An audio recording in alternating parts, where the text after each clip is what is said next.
Friends, welcome in my YouTube channel NCERT smart classes. और आज हम लोग करेंगे अनुच्छेद लेखन का टॉपिक। इस अनुच्छेद लेखन को कैसे करना है और किन किन बातों का ध्यान रखना है, ये तो मैं आपको पिछली वीडियो में बता चुकी हूँ।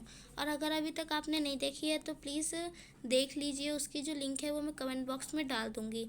इस वीडियो में हम लोग अनुच्छेद लेखन की प्रैक्टिस करेंगे, क्योंकि बिना प्रैक्टिस के तो हमें कोई चीज़ नहीं आती है ना। जैसे हम लोग मैथ्स में प्रैक्टिस करते हैं, वैसे ही इंग्लिश में प्रैक्टिस करते हैं, वैसे ही हमें हिंदी में भी प्रैक्टिस करनी है। तो आइए, प्रैक्टिस करने के लिए ही मैं आपके सामने कुछ अनुच्छेद लेखन के इम्पोर्टेंट इम्पोर्टेंट टॉपिक्स लेकर आई हूँ, जो कि मतलब आपके एग्ज़ाम में उसी से रिलेटेड पूछा जा सकता है ना।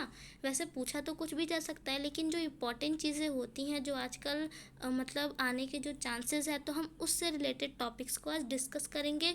और उसमें आपको अनुच्छेद लेखन के बारे में जो मैंने पिछले वीडियो में जो पॉइंट्स बताई थी, उसका यूज़ कैसे करना है वो भी आपको बताती जाऊंगी। इसीलिए मैंने प्रैक्टिस रखा है, ताकि आप उसका यूज़ करना सीख ले कि जो इम्पोर्टेंट पॉइंट्स है उसको हम कैसे यूज़ करें अपने अनुच्छेद लेखन में, और पूरे 5 में से 5 नंबर ले आए।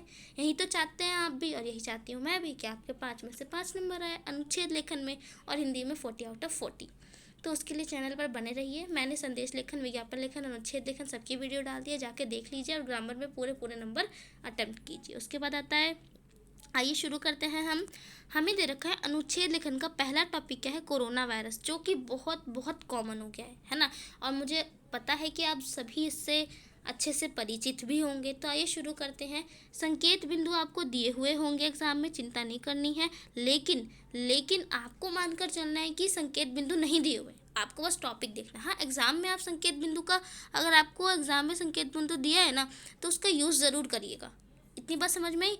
एग्जाम में अगर आपको संकेत बिंदु दिया है तो उसका उपयोग आपको बिल्कुल करना है। इतनी बात समझ में आई। देखिए, अब आइए स्टार्ट करते हैं और बताती हूँ मैं आपको कि आपको लिखना कैसे है, कैसे अट्रैक्टिव बनाना है। तो आइए शुरू करते हैं। देखिए, विश्व स्वास्थ्य संगठन ने कोरोना वायरस अर्थात कोविड-19 को एक महामारी घोषित किया है। अब आपको कोरोना वायरस पे लिखना है। संकेत बिंदु में पहला आपको देख रखा है कोरोना का संक्रमण, कि ये फैला कैसे। तो थोड़ा सा आप इसके बारे में 1-2 लाइन में डेफिनेशन बताएंगे कि विश्व स्वास्थ्य संगठन ने कोरोना वायरस अर्थात कोविड-19 को एक महामारी घोषित किया है। अब इस महामारी की शुरुआत दिसंबर 2019 में चीन के वुहान शहर से हुई थी। अब आपने बता दिया कि जो कोरोना महामारी है ये कैसे फैली, कहाँ से आई, लेकिन धीरे धीरे यह महामारी दुनिया के प्रत्येक देश में फैल गई है। इस तरह आपसे लिख सकते हैं। फिर वैश्विक महामारी कोविड-19 का वायरस अत्यंत सूक्ष्म होता है, मतलब जो वायरस है बहुत छोटा होता है, किंतु प्रभावी वायरस है। ठीक है, ये लाइन अगर आप लिखना चाहें तो लिख सकते हैं, नहीं तो नहीं भी लिखेंगे तो चल जाएगा। फिर उसके बाद आता है कि दिसंबर 2019 में चीन के वुहान से शुरू हुए इस घातक वायरस के कारण विश्व के अनेकों देशों में लाखों लोग अकाल मृत्यु का शिकार बने। उसके बाद आप उसके संक्रमण के बारे में बताने लगे। फर्स्ट 2-3 लाइन में आपने बताने की कोरोना वायरस है कहाँ से आया, फिर उसके बाद उसके संक्रमण के बारे में, और फिर उसके बाद लक्षणों में कि इसके प्रारंभिक लक्षण में सर्दी, जुकाम, बुखार, नाक बहना, गले में खराश और बाद में सांस लेने में तकलीफ होना है। ठीक है, किडनी फेल होना और अंत में मृत्यु होना जैसे दुष्परिणाम सामने आए। आकार में इंसान के बाल से भी लगभग 900 गुना छोटा यह वायरस बेहद खतरनाक है, और उसका संक्रमण एक इंसान से दूसरे इंसान में बहुत तेज़ी से फैलता है। आपको लिखना है कि जो कोरोना वायरस है बहुत ही तेज़ी से जो है एक व्यक्ति से दूसरे व्यक्ति में जो है आप कह सकते हैं संपर्क के द्वारा फैल रहा है। तो इसीलिए जो नियम बताए गए थे, 2 गज की दूरी, मास्क है ज़रूरी, ये सभी आपको फॉलो करने हैं ना। आप इसके बाद में एक ये भी स्लोगन भी लिख सकते हैं। अगर नहीं लिखना चाहे तो आप इसकी जो बात है ना वो इसमें ज़रूर लिख दीजिएगा। ठीक है, जिसके कारण ये कुछ ही समय में पूरी दुनिया के लोगों में फैल गया। अब हज़ारों लोग अभी भी संक्रमित है, क्योंकि अभी भी कोरोना वायरस चल रहा है, और इससे बचाव के लिए आवश्यक है कि हम बार बार साबुन से हाथ धोएं। ये सारी चीज़ें लिखना मत भूलिएगा। अनावश्यक घर से बाहर न जाए, ज़रूरी ना हो तो घर से बाहर ना निकले, और सामाजिक दूरी का पालन करें, मास्क का उपयोग करें, और संक्रमित होने पर अन्य लोगों से दूरी बनाकर रखें। इतनी बात समझ में है आपको कैसे लिखना है आपके अनुच्छेद लेखन को। आइए आगे बढ़ते हैं। तो कोरोना के संक्रमण को तेज़ी से फैलने से रोकने हेतु सरकार द्वारा समय समय पर लॉकडाउन घोषित किया गया है। सभी शिक्षण संस्थाएं बंद करके विद्यार्थियों को ऑनलाइन शिक्षण सुविधा प्रदान की जा रही है। थोड़ा सा आपने जो है सरकार के बारे में, उनके फैसलों के बारे में, अपने बारे में भी बता दिया। लेकिन लेकिन ध्यान रखिए, कोविड से रिलेटेड ये है ना। लेकिन कोविड-19 से बचाव का टीका आने के बाद सरकार ने मुस्तैदी से टीकाकरण अभियान शुरू किया और देश से करीब 70 से 80% या आप लिख सकते हैं 90% लोगों को कोरोना कवच के रूप में टीका लग चुका है। चूँकि अभी महामारी पूरी तरह से समाप्त नहीं होता, आवश्यक है कि अतः यह आवश्यक है कि हम भयभुक्त होकर विश्व स्वास्थ्य संगठन के निर्देशों का पालन करें, पौष्टिक आहार लें। इस तरह से आप एंडिंग कर सकते हैं। देखा कैसे लिखना है आपको, इसी में आपको पता चल गया। और मैं आगे बहुत से एग्जाम्पल सॉल्व कराने वाली, चिंता मत लीजिए। और इसकी जो PDF का लिंक है वो मैं ज़रूर कमेंट बॉक्स में डिस्क्रिप्शन में डाल दूँगी, तो आप वहाँ से इसको डाउनलोड करके पढ़ लीजिएगा। इसकी जो बातें, जो शब्द, जितना आपसे अट्रैक्टिव शब्द को कैच किया जा सकता है उतना करिए। नेक्स्ट तो है हमारा बड़ा ही कॉमन टॉपिक है, बिल्कुल टेंशन मत लीजिए, प्लास्टिक की दुनिया।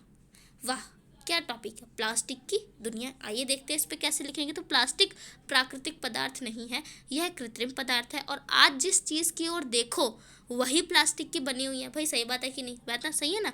अब अभी तक लोहे की बनी चीज़ों का एकाधिकार था, अब प्लास्टिक ने उसके क्षेत्राधिकार में प्रवेश कर लिया है और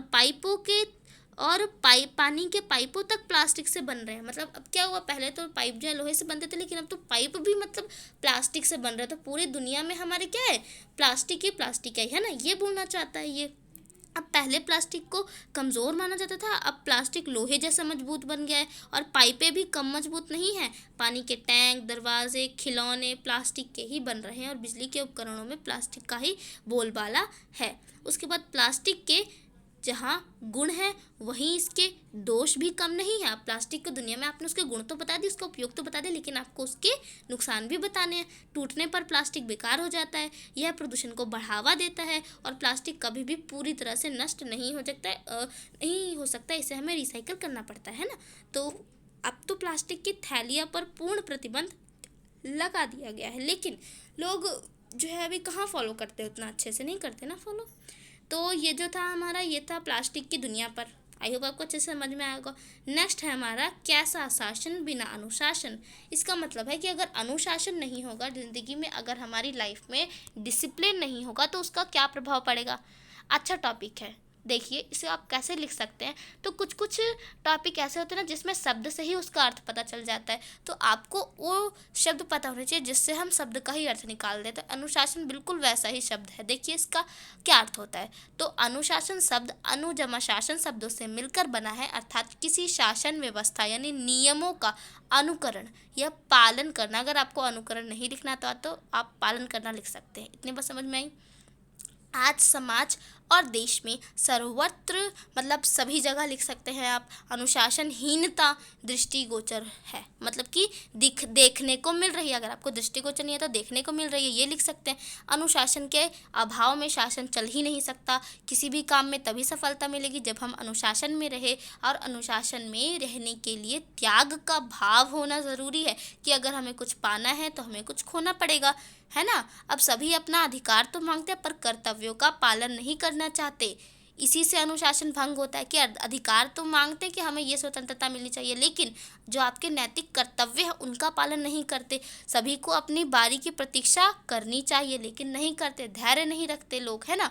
तो ये क्या है, ये अनुशासन को भंग करना ही तो है। सबसे आगे निकलने की होड़ में अनुशासन टूट जाता है। शासन व्यवस्था को बनाए रखने के लिए अनुशासन का पालन करना बहुत ज़रूरी है। क्या होगा अगर आप अनुशासन का पालन नहीं करेंगे ना, तो आप देख सकते हैं जो अगल बगल की जो सोसाइटी है या जो आपकी जो नेचर है वो चेंज हो जाता है। हम स्कूल जाते हैं, स्कूल में रूल्स को फॉलो करते हैं कि आपको बोला जाता है कि आप स्कूल यूनिफॉर्म में आइए, अच्छे से वेल प्रॉपर होकर बिल्कुल तैयार होकर आइए। क्यों बोला जाता है? ताकि सभी बच्चों को एक जैसा रखा जा सके, इसीलिए एक यूनिफॉर्म बनाई जाती है। तो अनुशासन नियम ही हमारे जीवन का आधार है, बिना अनुशासन के जीवन नहीं चल सकता।